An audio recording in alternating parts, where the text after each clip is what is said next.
ఇచ్చేనా గొంతు కోసుకుంటాం జగన్ కోసము. వైసీపీ జగన్ కోసం గొంతు కోసుకుంటాం. మా నాయకుల మాట వింటాం, మా నాయకుల మాటనే వింటాం మేము. అది జనాల్లో ఏం లేదు, వైసీపీ పని అయిపోయింది అని అంటారు.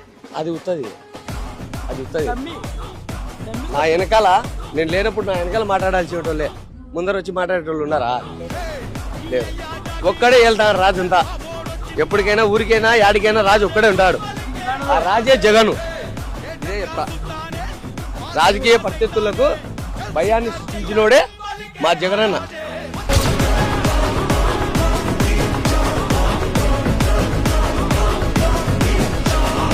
జగన్ కోసుకుంటే చంద్రబాబుతో కంపేర్ చేస్తే కోసుకుంటే జగన్ అనే వ్యక్తులు ఎక్కువ.